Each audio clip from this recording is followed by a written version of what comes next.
ការពីចុងពីមុនឆេវុនក៏បាននិយាយថាបើសិនជាខ្ញុំចាប់ GO ឲ្យលោកតើលោកនឹងផ្ដល់រង្វាន់តាមដែលខ្ញុំចង់បានមែនដែរឬទេរីឯបរិសម្នាក់ទៀតក៏បាននិយាយថាវាពិតណាស់បើអញ្ចឹងស្អែកខ្ញុំនឹងចាប់ GO ឲ្យលោកនៅព្រឹកនេះឆេវុនធ្វើមហូបបដាគិតបដាថាគួរតែធ្វើបែបណាដើម្បីចាប់ GO បានតាមដែលអ្វីដែលគាត់គិតវិធីសាស្ត្រគឺមានតែមួយនោះទេគឺការបញ្ឆោតទុយទៅវិញបើសិនជាគាត់ចាប់ទាំងបង្ខំច្បាស់ណាស់គឺមិនអាចចាប់ GO បានទេដោយសារតែ GO នៅពេលនេះគឺមិនដូចជាមនុស្សឆ្អឹងពីមុននោះឡើយគិតចប់សម្លករីដែលគាត់បានធ្វើក៏ឆ្អឹងដូចគ្នាគាត់ក៏បានលើកទៅដាក់តុដើម្បីឲ្យប្អូនគាត់ញ៉ាំរួចគាត់ក៏ដើរទៅឯក្បាលរបស់ប្អូនស្រីគាត់រួចក៏និយាយថាបើឯងចង់ញ៉ាំអ្វីឆាប់ប្រាប់បងមកបងនឹងធ្វើវាឯងភ្លាមក៏ប៉ុន្តែនៅពេលនេះគាត់និយាយបានត្រឹមហ្នឹងប្អូនគាត់ក៏និយាយកាត់គាត់ថាបើអញ្ចឹងយើងមិនញ៉ាំជាមួយគ្នាទៅគាត់ក៏បដិសេធអត់ទេបងមិនញ៉ាំទេឯងញ៉ាំមុនទៅបងមានការដែលត្រូវធ្វើនៅខាងក្រៅបន្តិចមកដល់ចំណុចនេះខ្ញុំជឿថាអ្នកគ្នាប្រកាសជាដឹងខ្លះហើយហើយតែអ្វីបានជួយឆេវុនទៀតក្បត់មិត្តភក្តិរបស់ខ្លួនឯងសាច់រឿងក៏បានកាត់មកដល់អាផាតមិនរបស់ហេជីណែវិញឈុតមួយនេះរឿងអស់សំណើចបន្តិចដោយសារតែពួកយើងបានដឹងហើយថាហេជីនឹងមិនចេះធ្វើម្ហូបទេដូច្នេះមុខម្ហូបដែលនាងធ្វើចេញមកគឺវាប្លែកបន្តិចហើយគឺមុខម្ហូបដែលអត់មាននៅលើលោកនេះតែម្ដង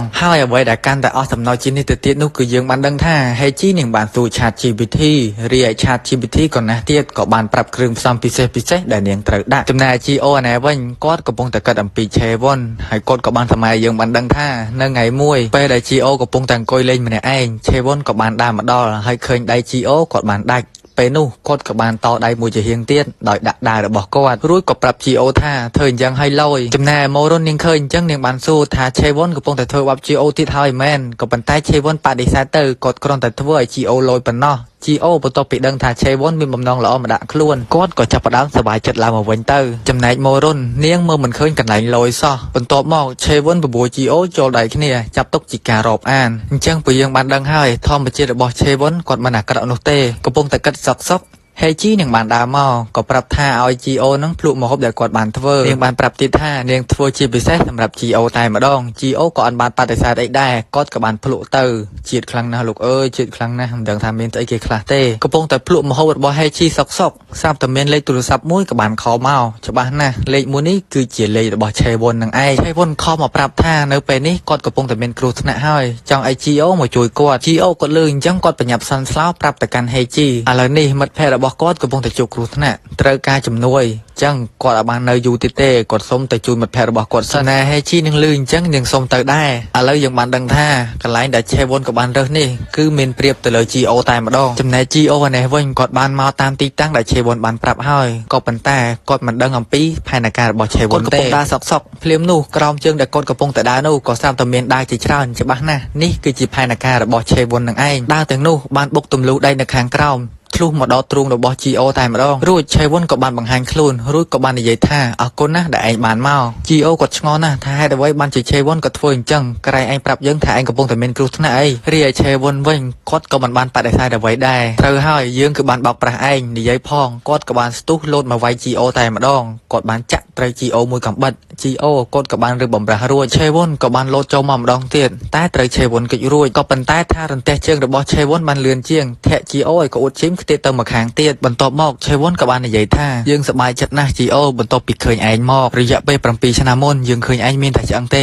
ក៏ប៉ុន្តែនៅពេលដែលយើងឃើញឯងជាពីរបួសភ្លាមយើងក៏បានដឹងហើយថាឯងគឺជា GO ពិតប្រាកដមែនរួចហើយឆេវុនក៏បាននិយាយរំលឹកអនុស្សាវរីយ៍ល្អៗកាលដែលមានជាមួយនឹង GO បន្ទាប់មកគាត់ក៏បានសារភាពថាគាត់គឺជាអ្នកជួញដូរមនុស្សនឹងឯងហើយយើងមានរឿងមួយទៀតចង់ប្រាប់ទៅកាន់ឯង GO យើងមកនេះគឺគ្រាន់តែចាប់ឯងទៅឲ្យពួកវាវិញតែប៉ុណ្ណោះ GO និយាយបានត្រឹមនេះសាច់រឿងអ្នកបំផ្លាញបេះដូងផាទី10របស់យើងក៏ត្រូវបានឆ្លេះទៅត្រឹមនេះហ្នឹងហើយអ្នកគ្នាដំបូងឲ្យមានថាអត់ចេញរឿងទេដោយសារតែផ្ទះមានហ្នឹងឲ្យមាន Wi-Fi ទេដល់ខែដាច់ Wi-Fi លុយបងក៏ប៉ុន្តែដោយសារតែឲ្យមានបានសន្យាហើយអញ្ចឹងឲ្យមានត្រូវតែធ្វើឲ្យបានទោះបីអត់ Wi-Fi ផុសទាំងអ៊ីនធឺណិតមើលទៅអត់ច្បាស់យ៉ាងណាក៏ដោយក៏ផុសឲ្យអ្នកគ្នាបានមើលដែរហើយជាចឹងក្រោយក៏មានតែប៉ុណ្្នឹងទេបាយអ្នកទាំងអស់គ្នានៅក្នុងពេលនេះយើងនឹងបានឃើញការមកដល់របស់បងស្រីហេជីដែលនាងមានឈ្មោះថាសុងហេអ៊ីនដើម្បីមកជួយ GO នឹងឯងសាច់រឿងចាប់ផ្ដើមនៅពេលដែល GO ត្រូវបានវាយប្រហារដោយឆេវុនក៏ប៉ុន្តែម្ដងនេះ GO គាត់បានដាច់ចិត្តហើយគឺគាត់នឹងតដៃទៅវិញឆេវុនបានគិតថា GO ឥឡូវនេះគឺជាសះស្បើយពីរបួសបានលឿនខ្លាំងមែនតើក៏ប៉ុន្តែ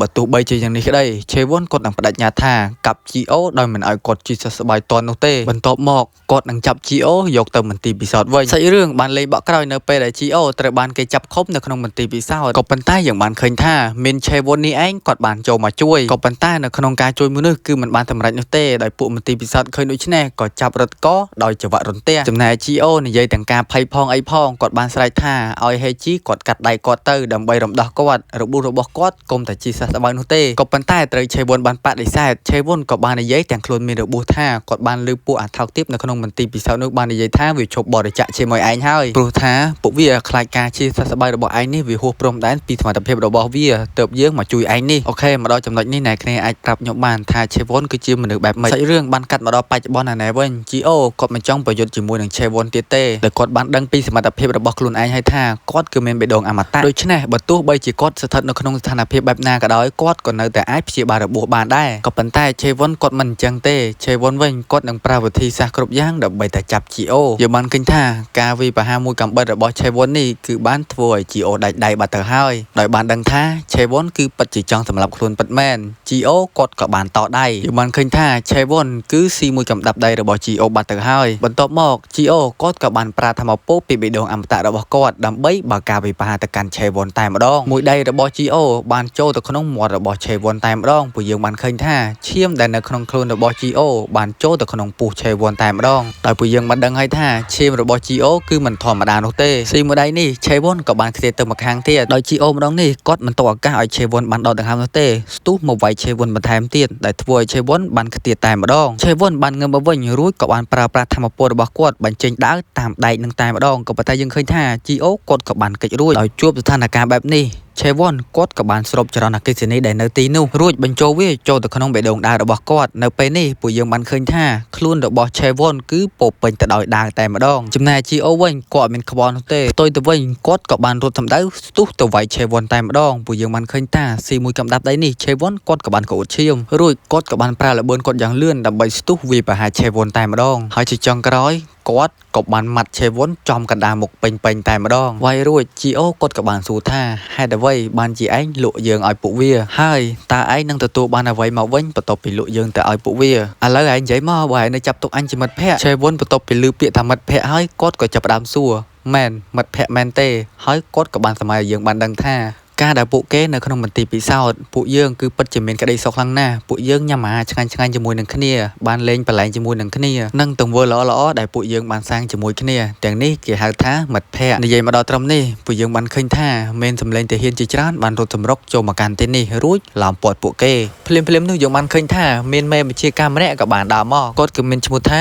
អ៊ីមជីមអុកគាត់បញ្ជាឲ្យក្រុម A បិទទ្វារក្រុម B ដាក់គ្រាប់ត្រៀមកំភ្លើងនឹងបាញ់ជួបក្នុងស្ថានភាពបែបនេះ GO គឺមិនអាចធ្វើអ្វីបានទេរីឯមេវិជាការជីនណែវិញគាត់ក៏បញ្ជាឲ្យគ្នាត្រៀមខ្លួនក្នុងការប្រយុទ្ធរៀបនឹងបាញ់ទៅហើយមាននារីម្នាក់ក៏បានដើរចូលមករួមជាមួយនឹងបរិសម្នាក់ដូចគ្នាដោយនាងនេះឯងគឺជាបងស្រីរបស់ Heiji ដោយឥទ្ធិពលរបស់នាងគ្រាន់តែនិយាយមួយម៉ាត់តែប៉ុណ្ណោះខ្ញុំនឹងគ្រប់គ្រងស្ថានភាពនៅក្នុងនេះទាំងអស់ដោយឃើញបែបនេះមេបញ្ជាការជីនក៏បញ្ជាឲ្យគ្នាទម្លាក់កំភ្លើងចោះកូនចៅរបស់គាត់ក៏បានធ្វើតាមរួចពួកគេក៏បានខ្សឹបខ្សៀវថាហេតុអ្វីបានជាមេបញ្ជាការអ៊ីននៅទីនេះនិយាយចប់មេបញ្ជាការអ៊ីនក៏បានដើរមករក GO